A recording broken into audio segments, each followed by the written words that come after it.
Určite si spomeniete na to, ako náš markizacký tím predviedol v minulom týždni svoje kvality na pretekoch Media Racing Media Cup v motokárach.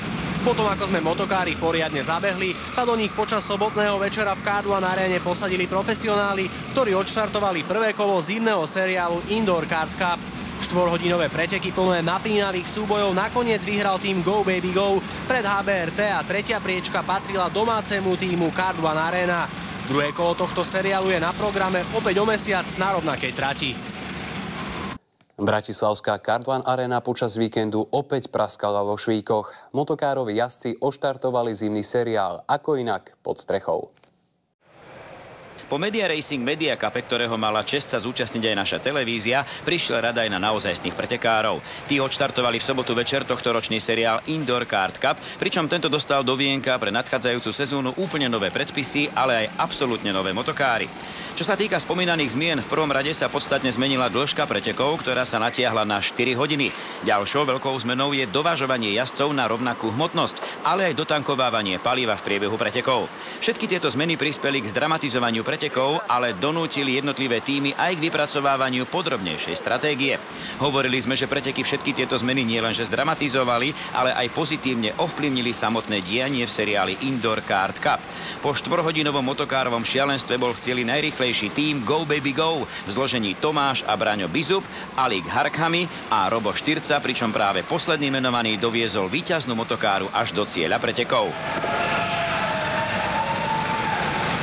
Veľmi spokojný som so svojím výkonom aj s celým tímom. Nebola to len moja práca, ale aj tímová celého. Druhé miesto v cieli patrilo týmu HBRT, ktorého členmi boli Marian Matúš, Attila Klaris, Matúš Lorinčík a Tibor Gloznek. Tretie miesto v rámci prvého kola Indoor Kart Cup vybojoval domáci tím K2 Arena, ktorého členmi sú Adam Hedera, Igor Stráňavský, Milan Molnár a Michal Krasňanský. Seriál Indoor Kart Cup pokračuje druhým kolom opäť o mesiac na rovnakej trati.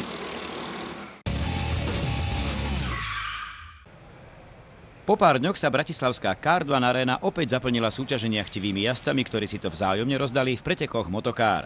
Minulý týždeň sme vás v Sportped Report informovali o tom, že v bratislavskej K2 Arene už odštartovala zimná pretekárska sezóna. Stalo sa tak pod hlavičkou pretekov Media Racing Media Cup, čo boli preteky mediálnych partnerov. Uplynulú sobotu ich však už nahradili plnokrvní pretekári, ktorí odštartovali zimný 6-dielny seriál Indoor Kart Cup. Ten doznal oproti minulosti určitých zmien, pričom jednou z nich bola samotná dĺžka pretekov. Aktuálny ročník sa totiž už nebude jazdiť ako dvojhodinovka, ale presne raz tak dlho, čiže 4 hodiny v kuse. Prišiel rad aj na dovažovanie jazdcov či tankovanie paliva v priebehu pretekov. Všetky tieto zmeny pozitívne ovplyvnili seriál Indoor Kart Cup, ktorého priebeh sa tak poriadne zdramatizoval. Po 4-hodinovom motokárovom šialenstve boli v cieli najrýchlejší tím Go Baby Go pred tímom HBRT a tretie miesto patrilo domácemu tímu K2 Arena. Seriál Indoor Kart Cup pokračuje druhým kolom opäť o mesiac na rovnakej trati.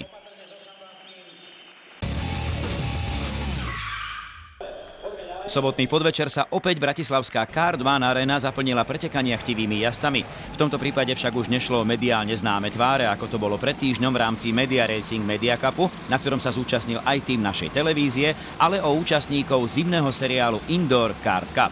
Ten okrem toho, že dostal do vienka nové motokáry, pozmenil oproti minulosti aj pravidlá a tak sme mali možnosť sledovať už nie dvojhodinové preteky. Ich čas sa totiž podľa nových pravidiel predĺžil na rovné 4 hodiny, pričom pribudlo nielen dovažovanie pretekárov, ale aj tankovanie motokár v priebehu pretekov. Všetky tieto nové zmeny poriadne zdramatizovali prvé kolo seriálu, pričom sa predbežné poradie súťažiacich neustále menilo, čo dodalo pretekom absolútne nový, lepší náboj. Po 4 hodinách jazdy, v ktorých niektoré najlepšie tímy najazdili celkovo viac ako 300 kôl, sa na najvyšší stupienok nakoniec postavil tím Go Baby Go pred HBRT a domácim K2 Arena tímom.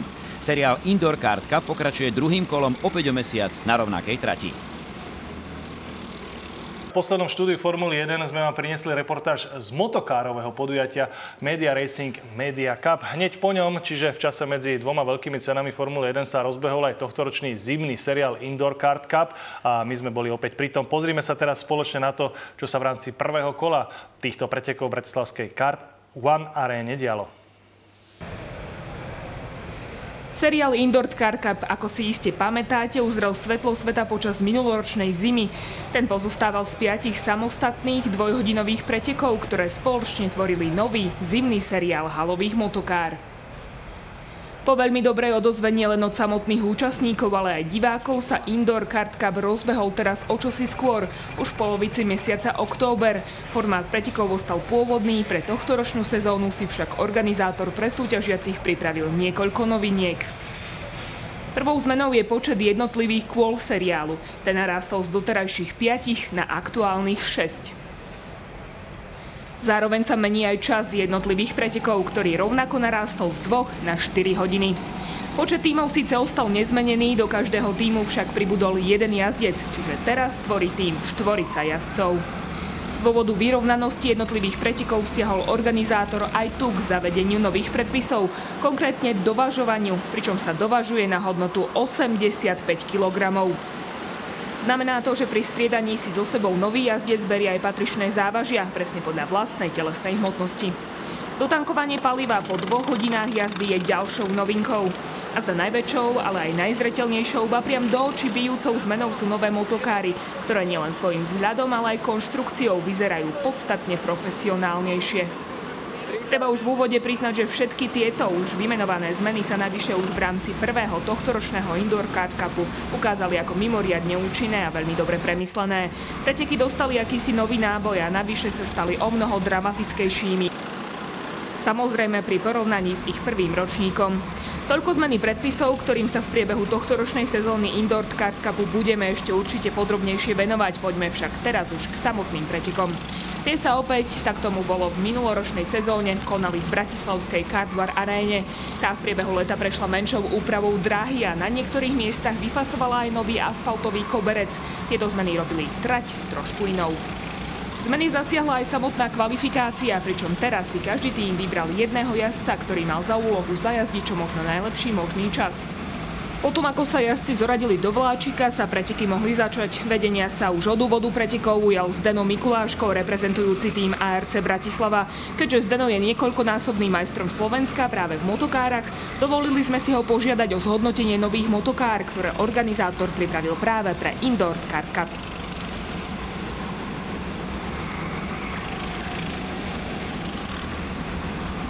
Ešte sú nové, určite potrebujú ešte nejaké tie kilometre zabehnúť, ale naozaj káry super, super sa s nimi zatáča, jazdí, fungujú, vyzerajú celkom bezpečne a už aj na pohľad sú o mnoho krajšie ako tie staré, takže výborné. Mateja Homolu a zda našim divákom netreba ani predstavovať. Poznáme ho z minulosti z motokára a v súčasnosti s pretekou automobilov na okruhu. Ten nám o nových motokárach povedal niečo viac. Veľmi dobre sú. Je vlastne nová oska, takže sa zlepšila ovládateľnosť motokári, hlavne v rýchlych zatačkách pre mňa. Vlastne motor je taký istý, takže je to viac menej to isté, len podvozkou to je lepšie a výborné to je. Pri pohľade na časomer bolo jasné, že dovažovanie jazdcov na rovnakú hmotnosť robí tiež divy. Jednotlivé časy sa zrovnali a boli aj o niečo pomalšie. Hovorí sa už Rotax, čo jazdím, že 10 kg je pol sekundy, takže ten rozdiel tam je citeľný. Ja si to povedia, tí, čo sú dovážení ľahší, musia to cítiť. Po 4 hodinách jazdy, ale aj po vyše 300 odkružených kolách v Kartvar aréne sa na 6. mieste umiestnil tým ARC Bratislava v zložení Zdeno Mikuláško, Martin Gašparovič, Richard Gonda a Janč Gravčák.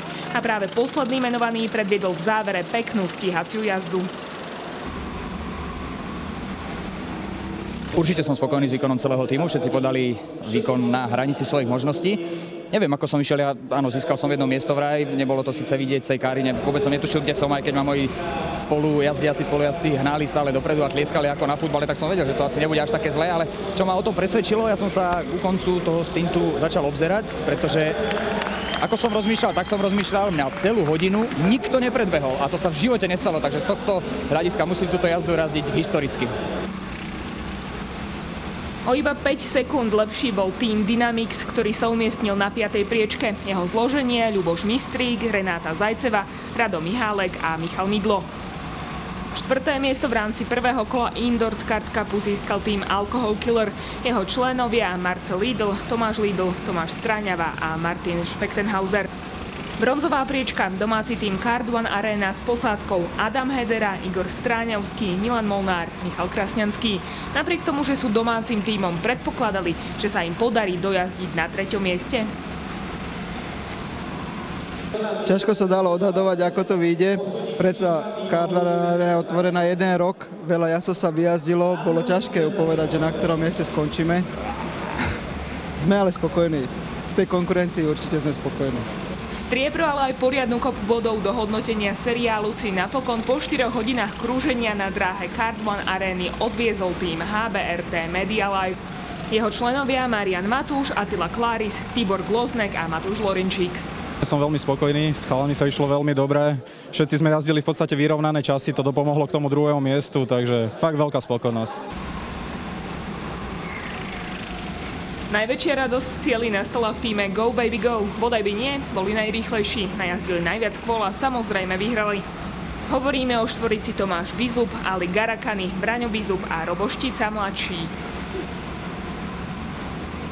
Veľmi spokojný som so svojím výkonom aj s celým tímom. Nebola tam len moja práca, ale aj tímová celého. Spokojnosť s priebehom prvého kola seriálu Indoor Kart Cup prejavila riaditeľ pretekov Tomáš Krasňanský. A podarilo sa nám naplniť cieľ zvýšiť úroveň na Slovensku halového indooru. A ja si myslím, že všetci účastníci môžu odchádzať naozaj mega spokojní, lebo videli niečo, čo tu ešte zatiaľ nebolo a podľa mňa brutál dobre. Prvé kolo tohtoročného seriálu Indoor Kart Cup 2012-2013 je úspešne za nami. Videli sme v ňom veľa noviniek, ale aj pekné súboje na trati. Druhé kolo sa pôjde v K2 Arene začiatkom novembra a my samozrejme pritom opäť nebudeme chýbať. Túto reláciu vám prinášajú Boyden, A1 Team, Stengel, Studio Live, Racing Tube SK.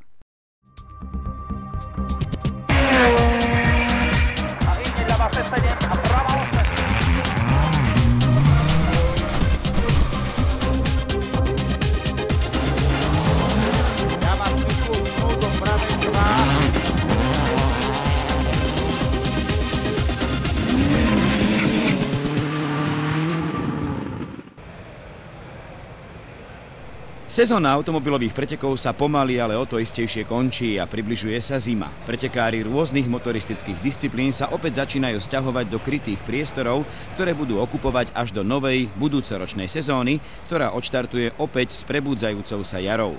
A práve pre nich vznikol počas minuloročnej zimy nový halový seriál vytrvalostných pretekov Motokár. V tom čase však ešte nebolo celkom jasné, či tento nový seriál sa ujme a či bude pokračovať aj počas tohtoročnej nadchádzajúcej zimy. Ako sme sa však mali možnosť presvedčiť v bratislavskej K2 aréne v polovici októbra, seriál sa nielen ujal, ale nabral dokonca na vážnosti. Organizátor samozrejme zachoval pôvodný scenár pretekov, čiže opäť sú to vytrvalostné preteky halových motokár, ktoré sa skladajú z jednotlivých kôl. Čo sa však predpisov týka, tu nastalo niekoľko podstatných zmien. Prvou a zdá do očí najviac bijúcou zmenou sú nové motokáry, ktoré už svojím vzhľadom priťahujú zrak nielen súťažiacich, ale aj prítomných divákov.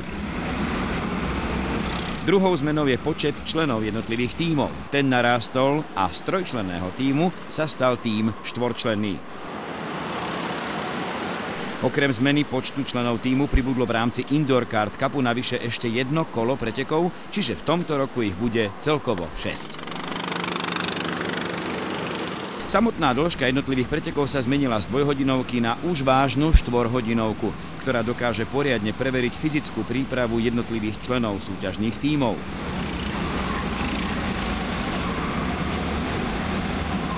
Pri pretekoch motokár o rýchlosti pretekára rozhoduje aj jeho hmotnosť, čiže čím je ľahší, tým rýchlejšie časy dokáže jazdiť. Toto pravidlo v rámci seriálu Indoor Kart Cup organizátor eliminuje od tohtoročnej sezóny dovažovaním jednotlivých jazdcov na určenú hmotnosť.